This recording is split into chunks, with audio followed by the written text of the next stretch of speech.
Was Madonna inspired by Hecate? Or did Hecate inspire Madonna? This is something we're going to get into. Now, what it is, I have a series ongoing on the channel about something called hypersigils. If you haven't caught any of the rest of the series, go find the playlist. It's on my channel if you want to know. But in a nutshell, a hypersigil is something, well, it's a term that was coined in chaos magic. And it's something that people can either consciously or subconsciously put into their works of art. This could be a painting, this could be a song, a movie, things like that. You can consciously put a hidden message in, like a subliminal, that's not even how you pronounce the word, but a subliminal message into something. Or you can be subconsciously affected to do that, because I am a firm believer as a practitioner and a spiritual person that the spiritual world reflects in the physical and vice versa. So sometimes we are inspired by higher powers without realizing. Sometimes as well, it can be explained away, of course. I'm not saying that everything is a hidden message, but there's surprisingly a hell of a lot of them, more than you realize. And yes, because I've been doing this series, I have a playlist ongoing, and this has been requested actually for a long time for me to react to this particular thing, and that is Madonna's Frozen music video. So let's get into it.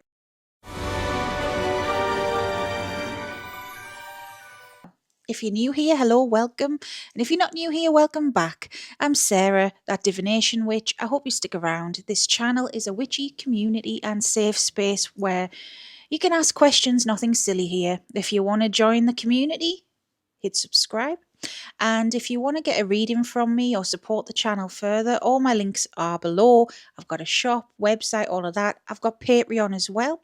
This year on Patreon 2025, we're going through the year of the Dark Goddess. So we're exploring different archetypes of the Dark Goddess and doing a lot of inner work.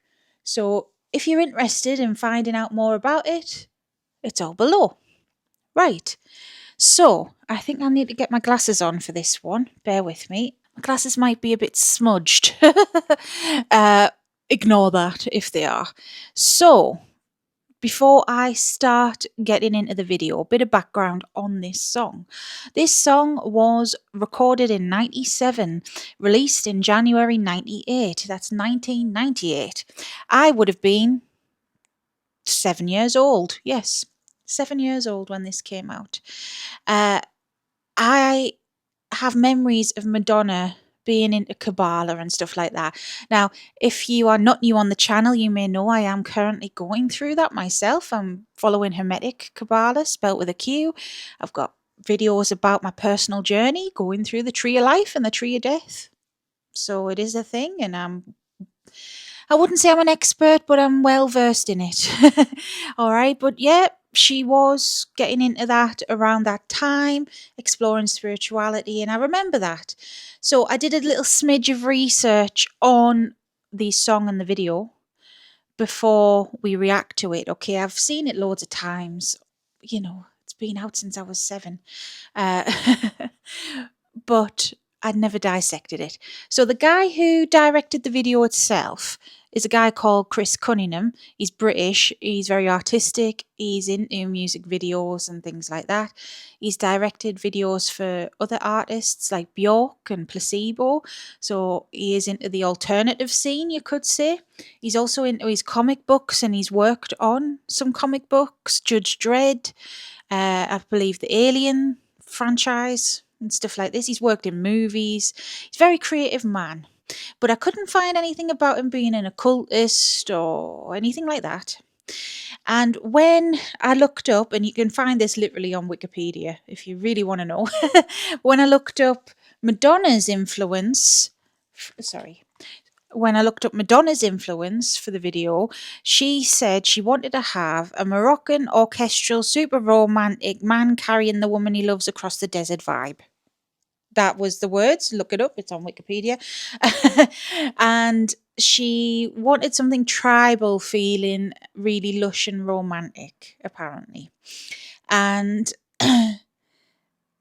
she also described herself in the video as a mystical creature in the desert. And apparently the video was inspired by a movie called The Sheltering Sky, and that's based upon a novel of the same name. I've never seen the movie, but when I quickly looked that one up, it is a bit artistic as well. It's about a couple going through issues and they get stuck in the Sahara Desert, apparently. So again, although she has her own influence in that she was exploring mysticism and Kabbalah, nothing about occultism really that's screaming out to me there, you know. And hypersigils, like I've explained at the beginning of the video, can be subconscious as well as conscious. So I feel that's why I did a little smidge of research. Thank you, Wikipedia. But I feel like, yeah, this could be more on a subconscious level. All right, that's my opinion. So let's pull the video up and we'll go through this together. I'll be pausing throughout. Bear with me.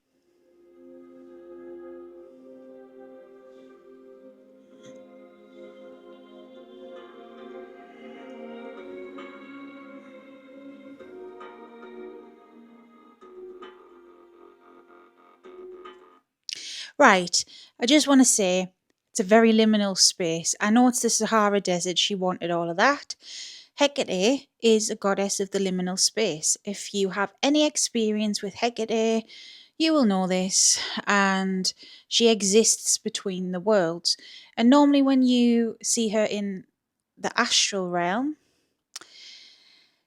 she tends to present a cave to people and like a barren landscape to people. So it does seem a bit Hecate coded, okay? I can see why people would think this. Also, the fact that Madonna is this witchy figure floating off the ground. Mystical, all of that jazz already. Yeah. You only see what your eyes want to see. How can life be what you want it to be? Okay. The outfit is Hecate coded. The hair, the skin. I know that isn't particularly Hecate from ancient Greece, antiquity, the torchbearer, but it's how she normally appears in modern takes on her. And when I say the skin, it's the pale aesthetic, the pale Morticia Adams kind of vibe. All right, gothic, beautiful kind of vibe. This bit we're getting into, I do also feel a little bit Morrigan. And I also feel elements of Kali throughout the video too. It's a dark goddess themed video, really. Whether you want to say that is Hecate, Morrigan, whoever, okay? But yes, I can see why people would say that. Some people say Morrigan is like this too, so I can understand that. You're frozen when your heart's not open. Okay. You're so consumed. This bit, the shadow veil thing, very liminal space, very representative of a spirit. Just want to say that. Oh, fucking hell. Bleep that bit out.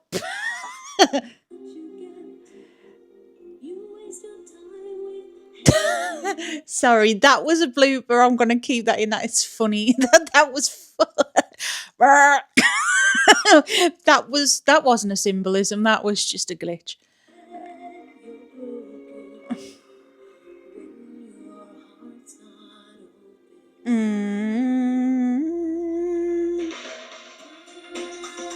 Right, that bit. Shapeshifter. That's what made me think of Morrigan. Okay, Morrigan, and is it? Do you pronounce it Mabbed or Maeve or? Sorry, if I've pronounced that bit wrong, but Morrigan herself is a triple goddess, Celtic Irish goddess. Look her up if you don't know anything about her. It's Babbed, isn't it? The crow raven part of it. I can't remember which part, but it's her warrior like aspect. And ravens in general are representative of death gods. They are messengers, they are psychopomps throughout different cultures. They are said to be mystical and magical and familiars to witches as well. Uh, but Morrigan is represented by ravens, yes, and it just made me think of that. If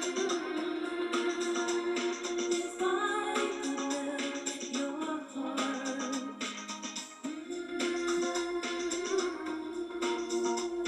we'd never Okay, apart. this bit, triple goddess. Again, that could be Morrigan, all right, because Morrigan is a triple goddess. Hecate is a triple goddess too. And yes, in the modern sense, some people say mother maiden crone thing. In antiquity, it was never that. It was Hecate Triformis. It was the crossroads goddess. It was she of the ways, I suppose, like looking into the past, present, and future.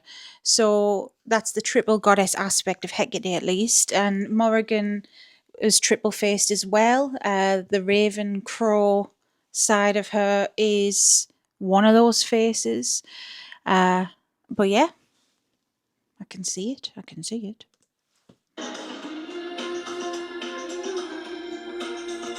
And to pause there, obviously it's an aesthetic at the time, Mendy, isn't it? That's what's called, the henna on Madonna's hands. Very beautiful. I love that art form, by the way. But it is a Eastern tradition. And, you know, it was the 90s, different time. Madonna was into this sort of stuff. So she's got that on her hands, but she's also doing the symbol. I forgot what that symbol is. Sorry to anybody who knows. If you know, put it in the comments. But it made me think of Kali, all right, Ma Kali or Kali Ma, that dark Hindu goddess, Kali the destroyer, Kali who is representative of the darker aspects of the feminine. She is destruction, but she's time and she's healing and she's a mother as well as those things. She's a protector. Yeah, but it made me think of her. Give yourself to me. Is it, what are those? What is this in Hinduism? I forgot. I know what it is, but I forgot the word and it's going to bug me. Because there's different symbols you can do with your hands that help you channel your energy, isn't it? And I believe in it. I do. I'm not a Hindu. I don't fully practice stuff to do with that, you know, but I do believe it works and I do believe in it, you know. But I just forgot the words for it. But there's different gestures, isn't there? Put it in the comments. But yes, that's what she's doing there.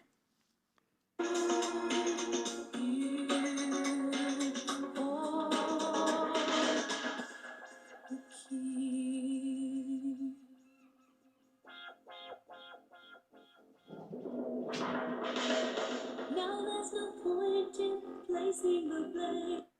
Now this, I'll And let it you play a bit know more. I suffer the same. It's artistic. I believe when I looked it up, that dress was Jean Paul Gaultier, but it's got a hood. Again, representative of Hecate in her witchy ascetic guide, and many dark goddesses. And I mean, to be honest, cloaks in general are associated heavily with witchcraft and magic, not just witchcraft, because when you wear a cloak, it is to conceal, it is to shield yourself, protect yourself. And there's a lot of ceremonial garb like that. So because this is a very liminal space as well, it really feels like just, I wouldn't say eerie, but unsettling in a way. It is meant to be mysterious. Yep. I lose you, my heart will be broken. Love is a bird, she needs to fly. Let all pause on there. I itched my nose. That's not why I paused it though. This, right, another shapeshifter. Hecate, all deities are, but Hecate, this dog, is very much a Hecate's dog. Hecate is known for having dogs. Her most famous dog is Hecuba. She was the queen of Troy. Hecate saved her and turned her into a dog, and Hecuba is her companion, let's say. That's in the mythologies. Obviously, we take that with a pinch of salt, but she is known for having dogs because dogs are loyal. Dogs are protectors. Dogs are good at sniffing things out as well. Now, Hecate's job role is a psychopomp. If you don't know what a psychopomp is, it is basically a Grim Reaper type figure, a farrier of the dead. She comes to souls and helps them cross over to where they need to be. She also rounds up lost souls, both living and dead, and gets them to where they need to be. So to have a dog as a companion is not only protective and loyal, but also they can sniff out lost souls, you know. Her dogs, stereotypically, from people's accounts of seeing them, are normally looking like that, like some sort of Doberman kind of thing, a black hound. Some people call them hellhounds, but I personally don't. I do feel that it's, you know, when this is controversial, but especially more oldie times, but if you went hunting, you would take a hound with you. Like fox hunting, as much as I don't like it, is a thing, and there's packs of hounds that sniff out the fox. Yep, dogs do that. So Hecate does have hounds that sniff things out. But I wouldn't say hellhound because they're not necessarily evil. It's not to say that everything from hell is evil, because hell is not the Christian concept or the Abrahamic concept. You know, they are guardians of the underworld, dogs in general. So I guess that's why people call them hellhounds, but I just don't like to say that just because of the negative vibe it brings. But yes, she does have hounds, and they do generally look like that. So I get why people would be like, oh my gosh, this is Hecate. Huh. You're frozen when your heart's not open.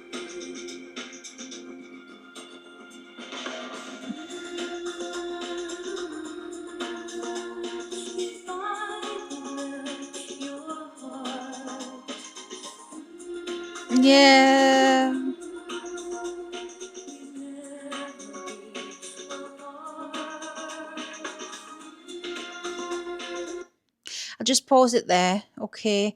It's just expressive dancing, but it's very shapeshiftery and very, yeah, the dog's in there too. I'm just scrolling along a bit because I will get copyrighted for this. And I'll probably have to contest it because fair use. This is always happens when I do reactions on things.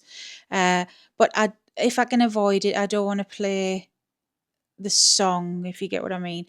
But I have to at some points. So here's the dog again. It's totally Hecate's dog. Now this bit, I know it's artistic and all of this, but it turns into like stormy weather. And when you see Hecate in the astral realm, for me personally, I do normally see this stormy sky. And it's normally by a beach, to be honest. But it's because Hecate has dominion over everything. She's got her foot in every door. She's got dominion over the sky, the sea, the land, everything, the underworld. She is so primordial. I do see her as the divine feminine, thanks especially as well to the Chaldean oracles. That look that up if you don't know what it is. They name Hecate as the divine mother of everything, and it makes total sense to me, to be honest. But yes, it's very liminal, and it reminds me a hell of a lot of Hecate's realm, you could say. Oh, and there's the dog's cute. Now this bit is very witchy, very shapeshiftery. She's levitating. We've got the moon imagery, all of that. Hecate is linked with the moon, the nighttime. The moon is the feminine. It's liminal, it's reflective, it's magical. This black liquidy stuff, again, is kind of eerie. Let's pause a bit. It's kind of like eerie, and I would say that this is kind of like purging yourself, embracing the darkness, purging yourself of shadows, accepting that side of yourself, and magic, enlightenment. And you'll see what I mean by enlightenment in a minute, because Madonna has something on her hand, which I'm just waiting. Come on, Madonna. There. The symbol. Now, in Hinduism, I know that's one of the symbols of the chakras, isn't it? If I'm wrong, sorry. But the symbol it's enlightenment, isn't it? It is up there, and it's like you're going through a transformation. It's a spiritual journey, and working with Hecate, it is very much like that. Darkness doesn't always mean a bad thing. It doesn't mean hell and things like this. That's why I said that about hellhounds. I don't like to say it. It's not because they're not that, but it's because people who don't understand will condemn it all, and once you open your mind and understand, you know that these things aren't bad. But to the outsiders, it sounds bad, doesn't it? But yes, the sign is enlightenment. Again, remind me of Kali and stuff, but also it is that spiritual journey. You're accepting yourself as a whole. That's what Kabbalah is as well. Me, I am currently in the Cliffoth, but either side of the tree, whatever you're doing, Sephiroth or Cliffoth, Sephiroth's tree of life, Cliffoth's tree of death, it's enlightenment. Ultimately, it's like soul retrieval. You are going through each sphere or cleaver. You're doing deep, deep, deep shadow work. You're working through things in your subconscious that have been buried there for blooming ages. It's not easy. I'm telling you, it's bloody not easy. But ultimately, it's to make yourself whole again, to make you more empowered and feel better. And this is the height of Madonna's Kabbalah era, you could call it that. And so to me, it's like a symbolism of that, whether she meant it or not.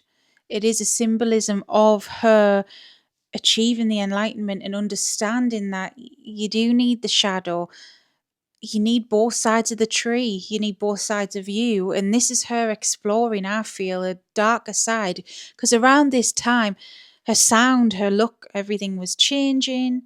So whether this is subconscious, whatever, it's still a thing. And I feel, although there's a hell of a lot of Hecate symbolism and subconsciously Hecate's probably inspired this, there's also symbolism of other things, Morrigan, Kali, etc. And I do feel it's a dark feminine hypersigil, this video. Now I'm just going to scroll along a little bit. There's not too much more symbolism wise. Yeah, it's much sameness, because I'll be getting copyrighted off this stuff anyways. So let me stop my screen recording for that. Okie dokie. Stopped. Great. And let's quickly look at the lyrics, because there was something in it that I thought, yep, that's very Hecate. I did a little screenshot of the lyrics, which I'll put them on the screen, but I need to have a look at it in real time.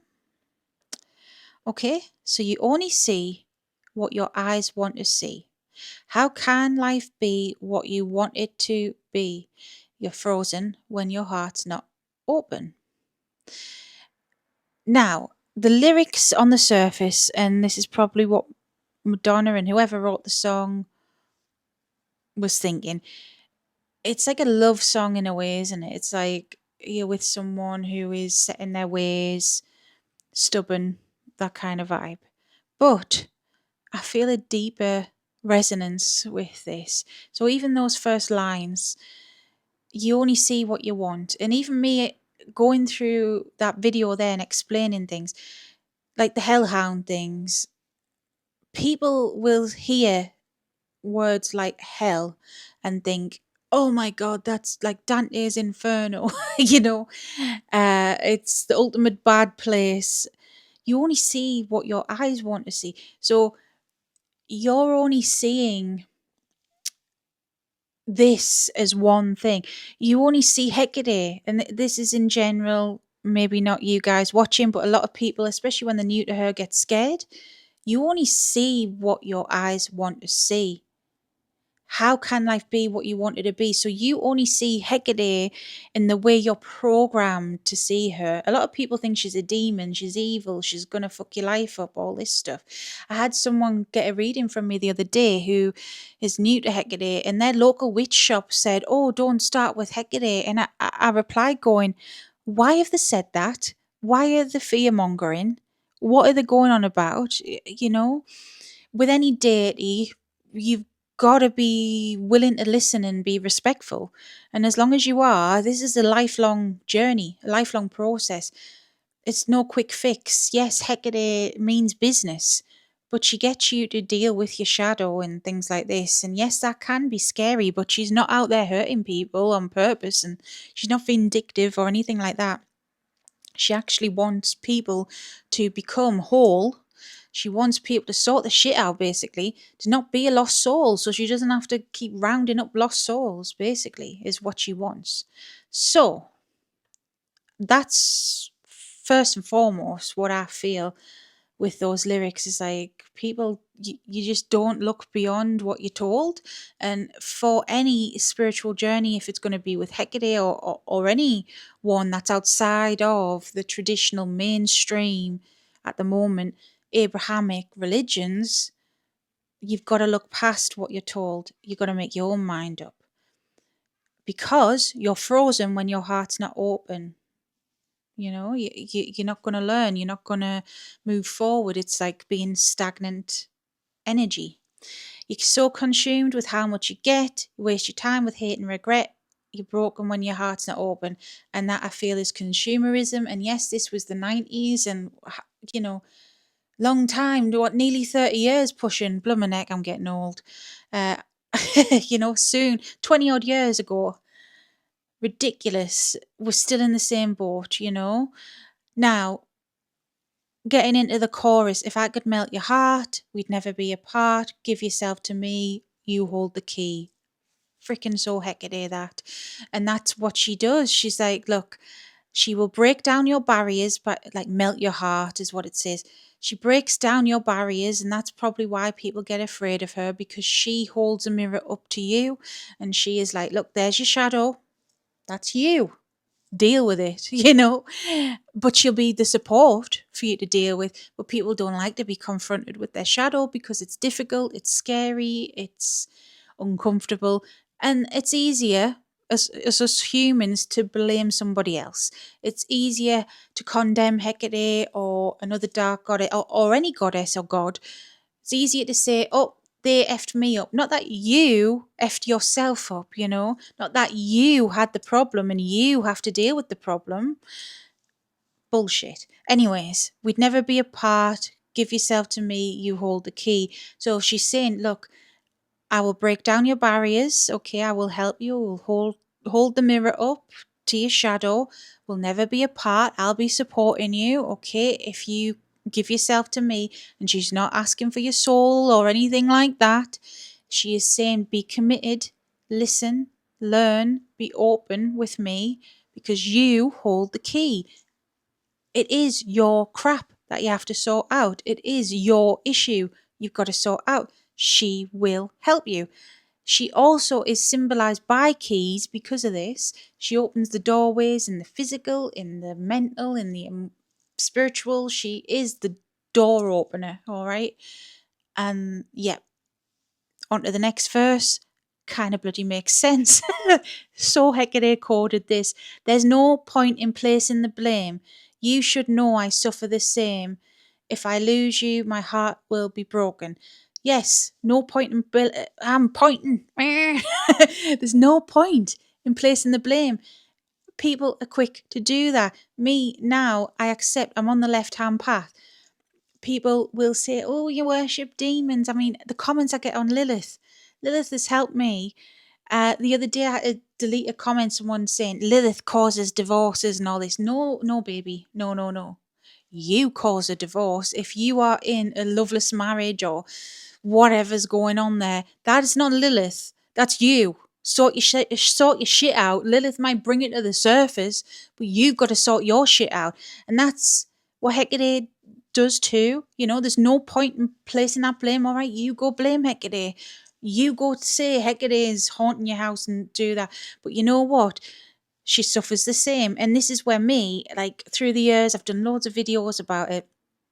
I've gotten on my high horse, passionate about defending her because I love her so much, because she's helped me so much in my life and helped me become stronger and more well-rounded. And she really is a mother like that. Okay, tough love, but very motherly, mentory, that vibe. Okay, she does suffer, but she doesn't care that she suffers. She's an all-powerful goddess. She can take it, okay? But it hurts me and it hurts other people as well that love her so much and know this bond. A lot of you guys do that watch my stuff. It's fucked up. It's got no other words for it. It is that people condemn her and say she's evil, she's this, she's that, she's the other, when she is trying to help people and it's them blaming someone else. Okay, so she gets all these things all the time. She doesn't care, all right? What she does care about, and that's the next line, if I lose you, my heart will be broken. It is us. She cares about us, even though she is condemned for it, even though the divine feminine is condemned for it and called a demon and called the devil worship and all this crap. The feminine is nurturing, the feminine is motherly, the feminine wants us to do better. They want us to fix ourselves and to help each other. Okay? Now, love is a bird, she needs to fly. Let the hurt inside of you die. You're frozen when your heart's not open. So, very much, you know, you need to be free of the shit you're told, the brainwashing, okay? You need to think for yourself, and she advocates for that. All the hurt inside of you die, and that is, it's addressing the shadow. You know, it's healing because you're frozen when your heart's not open. And again, you know, if you're not listening, if you're not open, you're not going to learn. The rest of the song repeats, you know, but that's very much the message, and it's very Hecate coded. That is, I can see Hecate in that. But I do feel it's a dark feminine song in general. You know, I mentioned Lilith there. She's another goddess I am very close to, and she's demonized to hell. And she takes it in a different way to Hecate, especially because of her mythology. She's literally called a demon, whereas Hecate isn't. But she is lumped in with that from time to time. But Lilith's very much of the attitude, well, you want me to be a demon? I'll be a demon. Fuck you. That's Lilith. I might have to bleep some swears out of this. Yes, they have different ways of dealing with it, just like us as humans do, you know? But at the end of the day, whether it's Hecate, Lilith, Morrigan, Carly, anyone, they're higher powers. Call them what you want. They don't give a flying toss. But us humans do. And ultimately, you calling them names, you condemning them, is hurting yourself.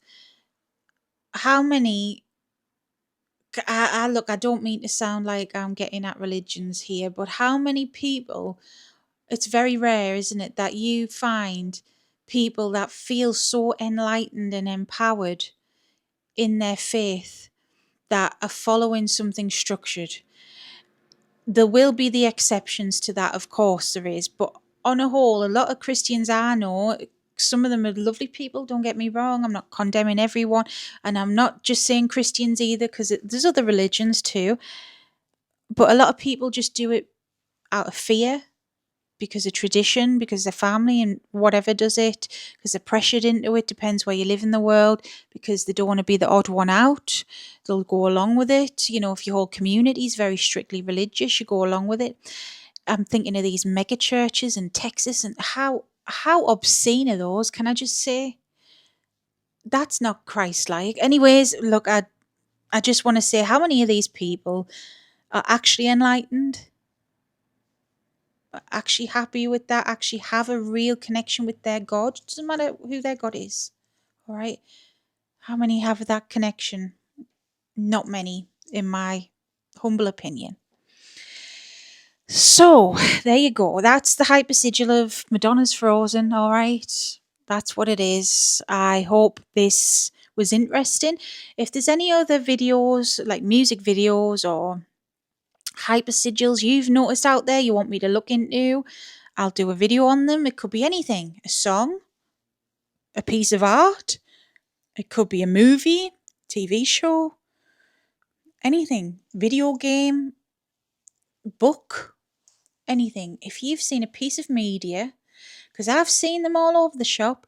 I've seen it in video games, I've seen it in manga, I've seen it in comic books, the hypersigils are everywhere. And I just think it's really interesting to delve into it and talk more about it, to maybe get people thinking, how is media influencing us on a spiritual level? Because it does. And yes, some people, like the Matrix is one, that's a good, obvious one. Some people take it to the extreme with conspiracy theories and stuff like that, but actually, there is seeds of truth in conspiracies. There are. I'm not saying everything they say is correct. I don't personally believe in like the flat earth, for example. I don't believe in that. But the seeds of truth in things. I don't think everything we are presented with is 100% as it is. And then things we are presented with have deeper and hidden meanings. So, yes, the more we know, the more we question, the more we learn, and the more we can help ourselves. So, as fun as this is, there's a meaning to it as well. Okay? So, if you made it this far, thanks. Hit subscribe, hit like, check out my other playlists. I've got a playlist on hypersigils themselves, stuff like this. I've got playlists on all sorts of things. Go check it out. And until next time, stay safe, stay witchy. Bye bye, loves.